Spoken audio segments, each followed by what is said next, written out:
வந்து நம்ம பத்திரிகையாளர்களான அறை வந்து இங்கே திருப்பவட்டத்தில் இருக்க அலுவலகத்தில் திறந்து வைக்கப்பட்டது. இது நீண்ட நாள் கோரிக்கை, பத்திரிகையாளர்களுக்கு ஒரு ஓய்வு வரை அவங்களுக்கு தேவையான ஒரு இருக்கிறதுக்கான ஒரு அறை இல்லைன்னு சொல்லிட்டு. ஸோ இன்றைக்கி திருப்பவட்டத்தில் நம்ம அரேஞ்ச் பண்ணி வச்சு இன்றைக்கி அரசு சார்பாக ஒரு பத்திரிகையாளருக்கான ஒரு அறை வந்து இன்றைக்கி திறந்து வைக்கப்பட்டது. இது அவர்களுக்கு மிகவும் பயனுள்ளதாக இருக்கும். வேறு ஏதாவது கேள்வி இருந்தால் தாலுக்கா ரிப்போர்ட்டர்ஸ்க்கும் அக்ரிகேஷன் கார்டு ஏதாவது ஹெல்ப்? இல்லை, கண்டிப்பாக நிறைய இடத்துல அது ஒரு 15 வருஷமாக பத்திரிகையாளர்களுக்கு தேவையான அவங்களுக்கு தேவையான சலுகைகள் எல்லாமே சரியாக போகாமல் இருக்குது. அது அந்தந்த மாவட்ட ஆட்சியர்கிட்ட ஏற்கனவே அறிவுறுத்தப்பட்டிருக்கு. தேவையான அளவு பத்திரிகையாளர்களுக்கு தேவையான அனைத்து இதுவும், ஏன்னா முன்னாடி நிறைய அவங்களுடைய சங்கங்கள் வந்து வாயிலாக அவங்களுக்கு தேவையான சலுகைகள் அனைத்தும் போயிட்டு இருந்து. பட் கடந்த ஒரு 15 ஆண்டுகளாக அதில் நிறைய தொய்வு இருக்குது. அதை சரி செய்யறதுக்கு அந்தந்த மாவட்ட ஆட்சியர்கிட்ட நிறையா அறிவுறுத்தியிருக்கும். டெல்லியிலேயும் மாணவர்கள் தொடர் போராட்டம், அது இந்தியா முழுவதும் இருக்குது. இங்கே மதுரையிலையும் போராட்டம் நடத்துகிறாங்க. இது எப்படி தருவாங்க? இல்லை, மாணவர் போராட்டத்தில் நம்மளுடைய நிலைப்பாடை முதல்ல சொல்கிறேன். என்னென்னா, கண்டிப்பாக வந்து மாணவர்கள் மீது டெல்லியில் நடத்தப்பட்ட தாக்குதலுக்கு நம்மளுடைய கண்டனத்தை கடுமையாக பதிவு செய்யணும். ஏன்னா அது அறவழியில் நடைபெற்ற போராட்டத்திற்கு அங்கே காவல்துறையார் நடத்திய தாக்குதலுக்கு கடுமையான கண்டனத்தை தெரிவிக்கணும். அதே நேரத்தில் நம்மளுடைய நிலைப்பாடையும் தெளிவாக சொல்லியிருந்தோம். நம்மளுடைய நிலைப்பாடு நீட்டு வேண்டாங்கிறது. நீட்டு தேவையற்றது, நீட்டு வேண்டாம், அது மாணவர்களுக்கு பெற்றோருக்கும் அதிக சுமையை தான் கொடுக்கும், அதனால் எந்த வித பயனும் இல்லைன்னு சொல்லி நம்ம தெளிவாக சொல்லியிருக்கோம். நீட்டு வேண்டான்றதான் நம்ம நிலைப்பாடு. அதில் நிறைய இடத்துல வேறு கோரிக்கைகள் இருக்குது. இப்போ டெல்லியில் அவங்க பேசுகிற வந்து நீட்டை வந்து சீரமைக்கணும், நீட் பரீட்சையை நீட் எக்ஸாமை சீரமைக்கணும், அதில் ஒரு சில கோரிக்கைகள் வைக்கிறாங்க. நம்மளுடைய நிலைப்பாடு நீட்டு வேண்டாங்கிறது. அதே நேரத்தில் அரசு சார்பாக இங்கே தமிழகத்தில் நடக்கும் போராட்டங்களுக்கு, அறவழியில் நடக்கும் போராட்டங்களுக்கு முழு அளவில் பாதுகாப்பு கொடுத்து அவங்களுக்கு தேவையான அனுமதியும் கொடுத்து பாதுகாப்பும் கொடுக்கப்பட்டிருக்கு. ஏன்னா நிறைய பேர் வந்து டெல்லியை ஃபாலோ பண்ணி ஒரு சில இடங்களில் அவங்க வந்து நீட்டு சீரமைக்கணும்னு போராடுறாங்க. ஒரு சில பேர் நீட்டு வேண்டான்னு சொல்லி போராடுறாங்க. ஸோ நம்மளுடைய நிலைப்பாடு இதுதான்.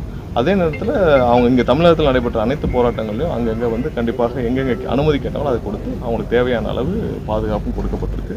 நம்மளோட நிலைப்பாட்டில் எந்த மாற்றமும் இல்லை. தர்மேந்திர பிரதான் பதவி விலகணும் தான் சிஜேபியிலேருந்து காங்கிரஸில் உள்ள எதிர்கட்சிகள் வந்து கோரிக்கை வச்சுருக்காங்க. அது ஒன்று மட்டும் சொல்யூஷன் இல்லையா? நம்மளுடைய கோரிக்கை வந்து நீட்டு வேணாங்கிறது தான். இப்போ இவர் பதவி விலகினாலும் நீட்டு தொடரும்ல. நம்மளுடைய கோரிக்கை நீட்டு வேண்டாங்கிறது தான். யார் பதவி விலகினாலும் யார் இருந்தாலும் இல்லைனாலும் நமக்கு நீட்டு வேண்டாம்.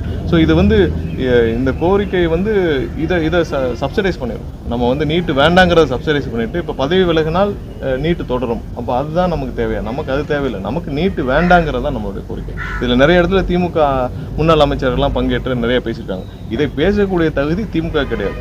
திமுகவுடைய முன்னாள் அமைச்சர்கள் திமுகவினர் கிடையாது. அவங்க தான் இந்த 5 வருஷமாக இதை மோசமான சூழ்நிலை கொண்டு போனாங்க. இது இவ்வளோ மோசமாக கொண்டு போய் இதை இவ்வளோ விட்டதுக்கு காரணம் அவங்க தான். ஏன்னா அவங்க முதல்ல திமுக ஆட்சிக்கு வரப்போ நாங்கள் நீட்டை நிப்பாட்டுவோம்னு சொன்னாங்க. எப்படி நிப்பாட்டுவாங்க? அது பார்லிமெண்ட்டில் பாஸ் பண்ணது சுப்ரீம் கோர்ட் ஆர்டரில். எப்படி நிப்பாட்டுவீங்க? தவறான ஒரு நம்பிக்கையை மக்கள்கிட்ட கொடுத்து அதில் ஒரு 2-3 வருஷம் ஓட்டினாங்க. இப்போ வந்து இறங்கி போய் மேடைகளில் பேசுகிறாங்க. அந்த பேசக்கூடிய தகுதி திமுக இருக்கிற எந்த தலைவர்களுக்கும், எந்த முன்னாள் அமைச்சருக்கும், எந்த எம்எல்ஏக்கும் யாருக்கும் கிடையாது. நீட்டு வேண்டாங்கிறத நம்மளோட நிலைப்பாடு ஸ்ட்ராங்காக இருக்கும். அதுக்கான நேரம் காலம் வரும்பொழுது கண்டிப்பாக அதில் முதல் குரலாக நம்ம குரல். இல்லை, நம்மளோட நிலைப்பாடு தான் சொல்லிட்டோம். நம்ம நிலைப்பாட்டில் எந்த மாற்றமும் இல்லை. நம்ம இந்த போராட்டம் சம்மந்தமாகவும் நம்மளோட நிலைப்பாடு சொல்லிட்டோம். இதில் நிறைய இடத்துல வேறு கோரிக்கைகள் இருக்குது. நம்ம இதில் நம்மளுடைய நிலைப்பாட்டில் தான் நம்ம நிற்க முடியுமா தவிர்த்து தமிழ்நாட்டில் நடைபெறும் அங்கங்கே மாணவர்கள் கேட்டிருக்காங்க. அது அமைதியாக நடைபெறும் அனைத்து இடத்துலையும் தேவையான பாதுகாப்புகளையும் நம்ம உறுதி செஞ்சிருக்கோம். மேகதாது விவகாரத்தில் வந்து கர்நாடகாவுக்கு அழைச்சி பேச்சுவார்த்தை நடத்தக்கூடாது, அது தவறானது, அனைத்து கட்சி கூட்டத்தை கூட்டணும்னு சொல்லி இல்லை, மேகதாது விவகாரத்தில் முதல்வர் வந்து கடந்த 1 மாதங்களாக பல கட்ட ஆய்வுகள் எல்லா இதில் லீகல்லையும் சட்ட வல்லுநர்களையும் எல்லா அளவுலையும் பல ஆய்வுகளை பல ஆலோசனைகளை மேற்கொண்டு வருகிறார். விரைவாக அதில் என்ன செய்யணுமோ அதை ஆக்கப்பூர்வமாக செய்யணும். ஏன்னா முன்னாடி வந்து அவங்க கடிதம் எழுதுறோட திமுக வெறும் கடிதம் மட்டும் எழுதிட்டு பின்னாடி துரோகத்தை செஞ்ச மாதிரி ஆன விஷயங்கள் எதுவும் இருக்காது. கண்டிப்பாக ஆக்கப்பூர்வமான விஷயங்கள். நமக்கு விவசாயிகளுக்கு தேவையான தண்ணீரை கிடைக்கணும். அதே நேரத்தில் நம்மளுடைய உரிமையை விட்டுக் கொடுக்கக்கூடாது. அதுக்கு தேவையான அனைத்து நடவடிக்கைகளும் முதல்ல வந்து ஸ்ட்ராங்காக எடுப்பேன். அதில் எந்த மாற்று கருத்து கிடையாது. நம்மளை தவிர வேற யாரும் எடுக்க முடியும். டெல்டா விவசாயிகளுக்கு வந்து இழப்பீடு வழங்கணும். இப்போ குறுவை சாகுபடி வந்து பாதிக்கப்பட்டிருக்கு. டெல்டா விவசாயிகளுக்கு இலவச காப்பீடு வழங்கணும். அதே மாதிரி காப்பீடு விஷயம் வந்து 15 வருஷமா ரொம்ப மோசமாக போயிருக்கு. விவசாயிகளுடைய காப்பீடு இல்லை, அவ்வளவு தூரம் வந்து அலைக்கழிக்கப்பட்டிருக்காங்க. எங்கேயுமே வந்து விவசாயிகள் காப்பீடு கடந்த 15 வருடமாக போகலை. 2006 போடப்பட்ட காப்பீடுகள், அதுக்கப்புறம் போடப்பட்ட காப்பீடுகள் எதுவுமே சரியாக போய் சேரவில்லை.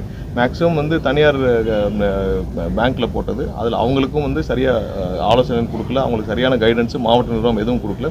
அதை சீரமைக்கும் வேலைகள் நடந்துட்டு இருக்கு. கண்டிப்பாக சீரமைச்சு காப்பீடுகள் இது வரைக்கும் எவ்வளோ பேர் காப்பீடுகளில் வந்து விவசாயிகள் வாங்கியிருக்காங்கன்னு அதுக்கான டேட்டாவே சரியாக இல்லை, அதுக்கான சரியான ஒரு சப்போர்ட்டும் மாவட்ட நிர்வாகத்துக்கும் கொடுக்கப்படவில்லை முந்தைய காலங்களில். அது சீரமைக்கணும், கண்டிப்பாக சீரமைச்சு சரி. இப்போ விவசாயிகளுக்கு இழப்பீடு இது வழங்குமா, நிவாரணத் தொகை? இல்லை, முதல்வர் தரப்பில் முதல்வர் வந்து அலுவலகத்திலேருந்து அனைத்து கணக்கெடுக்கலும் ஆலோசனை நடைபெற்று வருது. கண்டிப்பாக என்ன தேவையோ, என்ன விவசாயிகளுக்கு தேவையோ அது கண்டிப்பாக முதல்வர் வாயிலாக வெளியிடப்படும். முதல் பேட்ச் ஸ்டூடெண்ட்ஸ் வந்து முடிச்சு வெளியே வந்துட்டாங்க திறந்த பாட்டில். நம்ம சைட்லேருந்து இப்போ அதை ஓப்பன் பண்ணுறதுக்கு என்ன மாதிரி அப்டேட்ஸ் இருக்கு? இல்லை, தமிழக அரசு சார்பாக அதில் தேவையான அனைத்து உதவிகளும் செய்யப்பட்டிருக்கு. இப்போ பவர் செக்டர்லேருந்து இல்லை வேறு என்ன வேணும், ரோடு எல்லாம் பண்ணிகிட்டு இருக்காங்க. அவர்கள் சார்பாகவும் என்னென்ன தேவையோ அதெல்லாம் செஞ்சுட்டு வரோம். கண்டிப்பாக விரைவில் அதை துவக்க வேண்டும். அதே நேரத்தில் நம்மளுடைய மதுரை மருத்துவக் கல்லூரியும் மதுரையுடைய அரசு மருத்துவமனையும் விரிவாக்கம் செய்கிற பணிகளையும் துவக்கியிருக்கிறோம். விரைவாக அதற்கான அனைத்து பணிகளையும் முடிஞ்ச பிறகு நம்ம வந்து வெளியிடப்படும். சார், ஜனநாயகன் மூவி படம் பார்த்துட்டு அமைச்சர்கள், சட்டமன்ற உறுப்பினர் கண்ணீர் ரமணிலாம் கடுமையாக எதிர்த்து விமர்சனம் வைக்கிறாங்க. இல்லை, அது படத்தை நாங்கள் பார்த்தது எப்படின்னா, எங்கள் தலைவருடைய 3 வருஷ ட்ராவலை தான் பார்த்தோம். ஏன்னா அந்த படம் சாதாரண படமாக பார்க்கும் பொழுது எங்கள் மனசில் ஓடினது என்னன்னா, இந்த 3 வருஷம் அவருடைய கடுமையான ட்ராவல், அவர் கடுமையான போராட்டங்கள், எவ்வளோ பிரச்சனைகள் சந்தித்தார், அந்த அத்தனையும் தாண்டி இந்த படம் ஒன்று வந்து இன்றைக்கி வந்து ஒரு பெரிய அளவில் வந்திருக்கு. முதலாவதாக இந்த பல தீய சக்திகள் இந்த படத்தை நிப்பாட்ட நினச்ச அனைவருக்கும் ஒரு நன்றியை சொல்லிக்கணும். ஏன்னா இப்படி ஒரு முதல்வரான பிறகு அதை பார்க்கும் ஒரு வாய்ப்பு அதில் பார்க்குறது ரொம்ப வித்தியாசமாக இருந்தது. இது 3 வருஷ போராட்டத்தை அவங்க தலைவருடைய ரசிகர்களாக இருக்கட்டும், கட்சியாக இருக்கட்டும், பொதுமக்களாக இருக்கட்டும், அது படம் பார்க்கும் பொழுது இந்த 3 வருஷ போராட்டம், இந்த 3 வருஷம் அவர் பட்ட கஷ்டம், 3 வருஷ ட்ராவல் தான் மனசில் வந்துச்சே தவிர வேறு யாருக்கும் இது நாங்கள் சாதாரண படமாக யாரும் பார்க்கல. இந்த விருதுநகரில் அந்த படம் ஜனநாயகம் படம் பார்த்தப்ப விஜய் பிரபாகரன் தோல்வியை காட்சிப்படுத்தப்பட்டதுன்னு சொல்லி தேமுதிக போராட்டத்தில் இல்லை, அது செக் பண்ணிட்டு இருக்கோம். அது எந்த இன்டென்ஷன்லேயும் அந்த மாதிரியான யாரையும் சொல்கிறதுக்கான இன்டென்ஷனில் படல. அது அங்கே இருக்க நிர்வாகிகள் யாரோ வந்து தவறாக ஒன்று பண்ணி வெளியிட்டிருக்காங்க. அதில் அந்த எம்எல்ஏக்கோ இதுக்கோ பெரிய உடன்பாடு இல்லை. அது அங்கே நிர்வாகிகள் ஏதோ தெரியாமல் அதை போட்டிருக்காங்க, அந்த இதை போட்டிருக்காங்க. பட் அதுக்கும் அந்த எம்எல்ஏ